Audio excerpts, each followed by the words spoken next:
Baik, Assalamualaikum warahmatullahi wabarakatuh. Kita akan membahas kisi-kisi usul fikih, di mana di sini ada sekitar 48 ya. 48 poin kisi-kisi. Di sini kita mulai dari yang pertama, yaitu nasy'atu ilmi usulil fikih.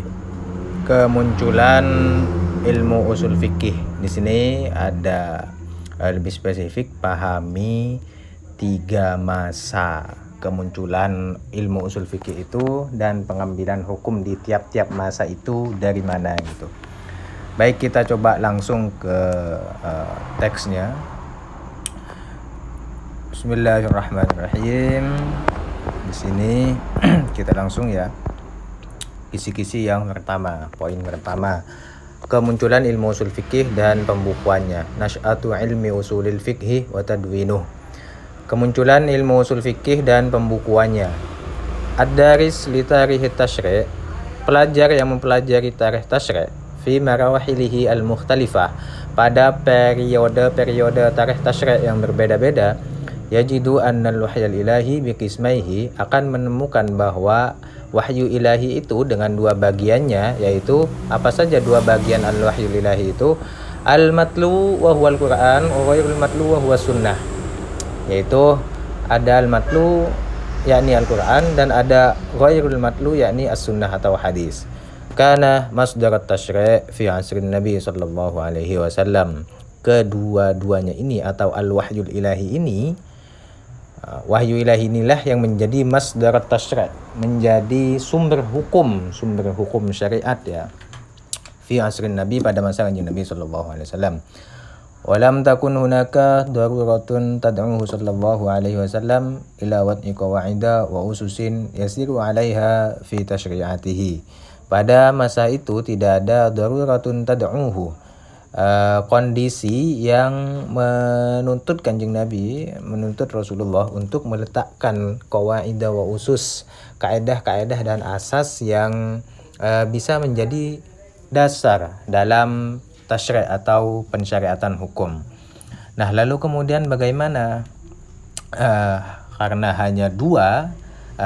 hanya wahyu ilahi itu yang ada dua, yakni Al-Quran dan hadis itu masdar tasyri'nya, sumber hukumnya, maka fa'idha tara'a ma yaktadi tasyri'an, ketika terjadi sesuatu yang menuntut untuk tasyri' atau penetapan hukum syariat ya, fi khusumatin aw waqi'ah aw su'alin aw istifta, baik itu khusumah, perselisihan, aw waqi'ah atau suatu kejadian, aw su'al atau pertanyaan, aw istifta atau meminta hukum.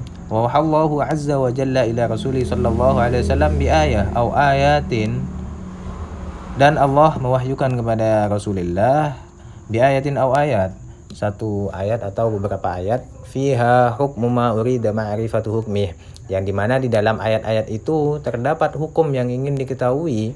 Ballagha sallallahu alaihi wasallam ma uhiya ilaihi, maka Rasulullah akan menyampaikan apa yang diwahyukan kepadanya. Wa kana syar'an wajibal ittiba', maka hukum yang telah diwahyukan ini kepada Rasulullah menjadi syar'an wajibal ittiba', menjadi syariat yang wajib diikuti.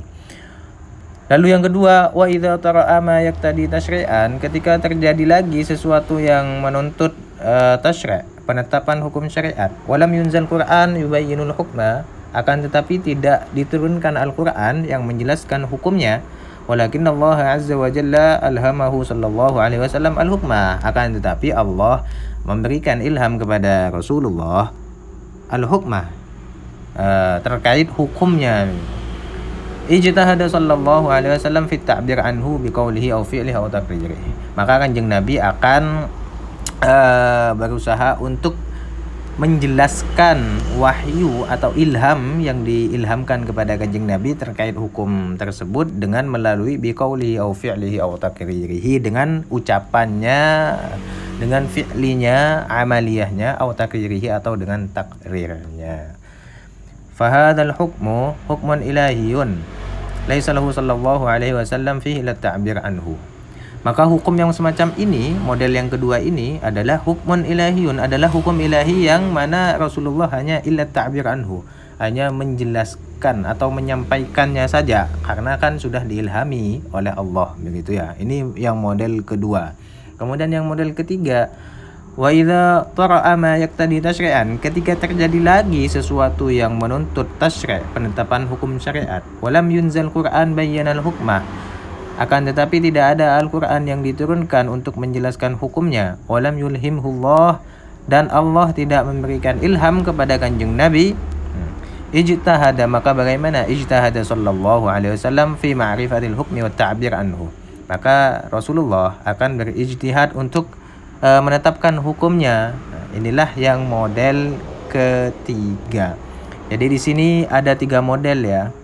Ada 3 model dan 3 kondisi di mana tasyri' itu atau penetapan hukum syariat itu berbeda-beda. Yang pertama tadi di awal, fa idza tara'a ma yaqtadi tasyri'an, ketika terjadi suatu hal Allah langsung menurunkan Al-Qur'an yang mengandung hukum-hukum yang sedang terjadi, begitu. Atau yang kedua kondisinya yaitu terjadi sesuatu yang menuntut tasyri', tapi Allah tidak menurunkan ayat, satupun ayat ataupun Al-Quran, begitu. Tetapi Allah memberikan ilham kepada kanjeng Nabi. Maka posisinya kanjeng Nabi menyampaikan hukum sesuai apa yang diilhamkan kepada beliau. Itu kondisi yang kedua. Kemudian kondisi yang ketiga adalah suatu kondisi di mana terjadi sesuatu yang harus dihukumi secara syariat, tetapi tidak ada Al-Quran yang diturunkan dan juga tidak ada ilham dari Allah. Maka kondisi yang ketiga inilah ijtihada sallallahu alaihi wasallam fi ma'rifatil hukmi. Maka kanjeng Nabi Rasulullah akan berijtihad untuk memutuskan hukumnya, gitu. Nah, bagaimana model yang ketiga ini? Lanjutannya, wa hadzal hukmu in kana shawaban aqarrahu Allahu alaihi. Hukum yang ketiga ini, yakni yang ketika melalui murni ijtihadnya Rasulullah, maka in kana shawaban, ketika hukumnya itu benar, aqarrahu Allahu alaihi, maka ditetapkan oleh Allah,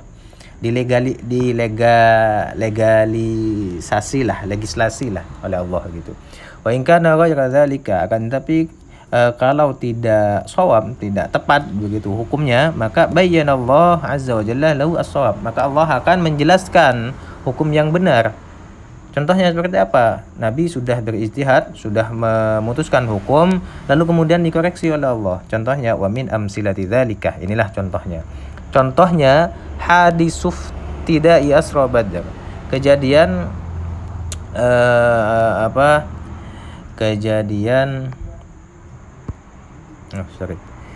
Kejadian hadisuf tidai asra Badr. Kejadian tawanan tebusan tawanan perang Badar. Faqad waqa'a fi aidil muslimin sab'una asiran minal musyrikin. Di kaum muslimin itu, mereka pada saat perang Badar memiliki tawanan perang sejumlah 70. Walam yakun qad syuri'a hukmul asra. Pada saat itu tidak ada syariat yang menjelaskan bagaimana hukum tawanan perang.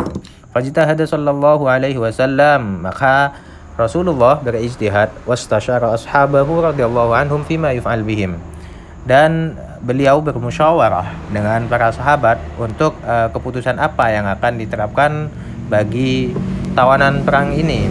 Fasyara alaihi Abu Bakar As-Siddiq radhiyallahu an bi akhdhil fidyah minhum. Kemudian Sayyidina Abu Bakar As-Siddiq berpendapat akhdhil fidyah, dah tebusan saja, begitu kata Sayyidina Abu Bakar. Qal ya Rasulullah, qaumuka wa ahluka istabkihim la'alla Allah yatubu alaihim wa khudh minhum fidyah tuqawwi biha ashabak.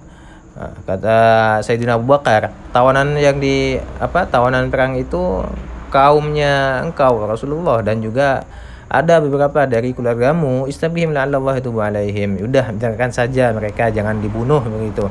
Barangkali siapa tahu Allah menerima taubat mereka. Wa khudh minhum fidyah tuqawwi bi ashabaka, ambil saja tebusan yang nanti tebusan itu bisa menjadi penguat finansial ashabaka, para sahabat-sahabat.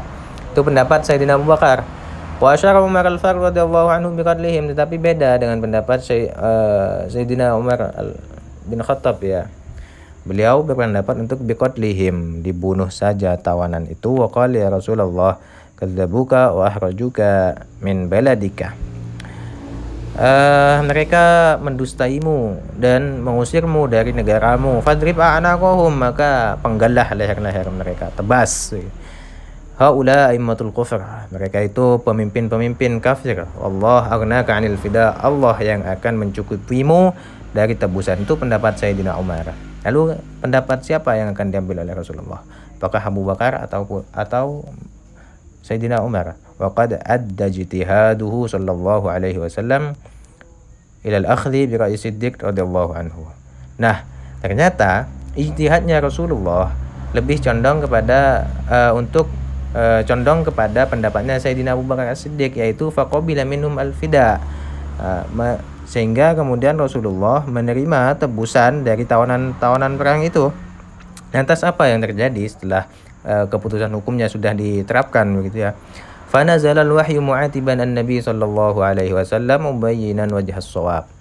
Maka disitulah kemudian ada wahyu turun yang mengoreksi Kanjeng Nabi, wa mubayyinan wajhas shawab, dan menjelaskan hukum yang benar, yaitu qala ta'ala, inilah wahyu yang kemudian turun, maka lin nabiyyin ay yakuna lahu asra hatta yufkhina fil ard turiduna 'arada ad-dunya Allahu yuridul akhirah wallahu azizun hakim laula kitabun minallahi sabaqa lamassakum fima akhadhtum adzabun 'adzim. Yakni di sini malah ayat yang turun atau wahyu yang turun ternyata sesuai dengan pendapatnya Sayyidina Umar, yakni tawanan perang Badar itu seharusnya dibunuh saja. Itulah syariat ya, atau tasyri' fi asrin Nabi. Jadi pada masa Kanjeng Nabi al-wahyul ilahi yang menjadi masdar tasyri'. Nah, kemudian ada 3 kondisi tadi, di mana ada satu kondisi langsung ada ayat yang turun menjelaskan hukum. Lalu kondisi yang kedua tidak ada ayat yang turun tetapi Allah memberikan ilham kepada Kanjeng Nabi. Kemudian kondisi yang ketiga tidak ada ayat Al-Quran yang turun, Allah tidak memberikan ilham kepada Kanjeng Nabi. Lalu disitulah Kanjeng Nabi berijtihad. Nah, ketika berijtihad ini kalau benar maka Allah menetapkan atau dilegislasi oleh Allah. Kemudian kalau memang tidak tepat hukum yang dikeluarkan Kanjeng Nabi itu, maka akan dijelaskan hukum yang benar, seperti kasus yang terjadi pada tawanan perang Badar. Itulah tasyri' pada masa Kanjeng Nabi. Kemudian di sini selanjutnya akan dibahas tentang at-tasyri' fi asril khulafa'ir rasyidin walladzi yabda' bi wafati sallallahu alaihi wasallam.